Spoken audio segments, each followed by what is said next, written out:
بسم اللہ الرحمن الرحیم۔ خواتین و حضرات، ویڈیو کے لیے وقت نکالنے کا بہت شکریہ، اور جو لوگ بہت اچھے جیسچرز دے رہے ہوتے ہیں اور لائک کر رہے ہوتے ہیں، ویڈیو کو شیئر بھی کر رہے ہوتے ہیں، میں ان کا بہت مشکور ہوں۔ اور اگر آپ نے چینل سبسکرائب نہیں کیا، آپ اس چینل پر نئے ہیں تو آپ اسے سبسکرائب کر لیجئے۔ آپ کا یہ فیصلہ آپ کے لیے انتہائی مفید ثابت ہوگا۔ دور ایک دیہات میں ایک آدمی رہتا تھا اور اس کے پاس ایک گھوڑا تھا، وہی اس کا ذریعہ روزگار تھا۔ ہوا ایسے کہ وہ گھوڑا گم ہو گیا، گاؤں کے لوگوں کو پتہ چلا تو وہ اس کے پاس افسوس کرنے آ گئے کہ آپ کا گھوڑا گم ہوا اور ہمیں بے حد افسوس ہوا ہے۔ تو اس شخص نے جواب دیا، اللہ کی اللہ ہی جانے۔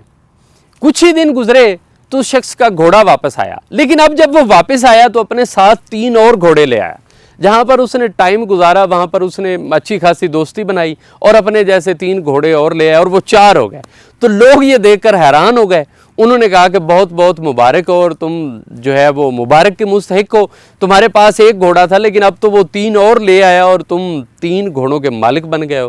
تو اس پر اس شخص نے پھر وہی جواب دیا کہ اللہ کی اللہ ہی جانے۔ کچھ ہی دن گزرے، خواتین و حضرات، تو اس کا بیٹا وہ گھوڑوں کو سدھانے لے گیا تھا، وہ ایک گھوڑے سے گرا اور اس کی ٹانگ ٹوٹ گئی۔ تو گاؤں والوں کو جب پتہ چلا تو گاؤں والے پھر اکٹھے ہو کر اس کے پاس چلے گئے۔ تو انہوں نے بڑا افسوس کیا کہ بے حد افسوس ہوا، تمہارا ایک ہی بیٹا تھا، تمہارا واحد اثاثہ اور تمہاری جائیداد کا مالک، لیکن گھوڑے سے گر کر اس کی ٹانگ ٹوٹ گئی، اور ہمیں بہت افسوس ہے اس بات کا۔ تو اس شخص نے پھر وہی جواب دیا، مسکرایا اور کہا، اللہ کی اللہ ہی جانے۔ لوگ واپس چلے گئے تو اسی علاقے میں کچھ دن بعد جنگ لگ گئی۔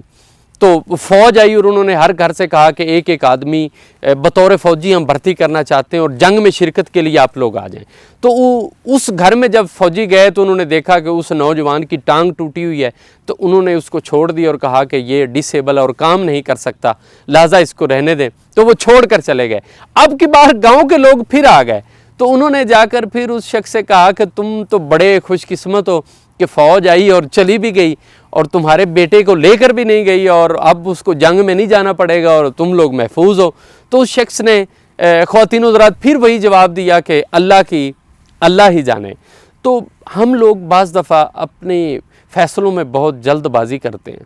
قدرت کے کاموں میں تاخیر اس لیے ہوتی ہے کیونکہ وہ کام مکمل ہوتے ہیں، لیکن ہم بہت جلد بازی میں اللہ تعالیٰ کے کاموں میں رخنہ ڈالنے کی کوشش کرتے ہیں۔ ہم ڈال نہیں سکتے، لیکن ہم ایسا سوچتے ہیں کہ شاید یہ فیصلہ غلط ہو گیا، یہ فیصلہ لیٹ ہو گیا، ایسا نہیں ہونا چاہیے تھا۔ ہم ججمنٹل پوزیشن میں بہت جلدی آتے ہیں، بہت جلدی ڈیسیجن لیتے ہیں کہ یہ بہت غلط ہو گیا۔ خواتین و حضرات، ایسا نہیں ہوتا۔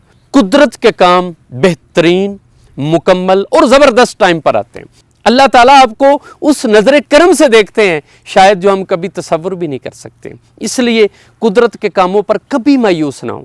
آپ جہاں رہیں خوش رہیں، اللہ تعالیٰ آپ کو خوش و خرم رکھے اور آپ کی ساری حسرتیں پوری ہوں، اس امید کے ساتھ کہ یہ ویڈیو آپ کے لیے مفید ثابت ہوئی ہوگی۔ اللہ حافظ و ناصر۔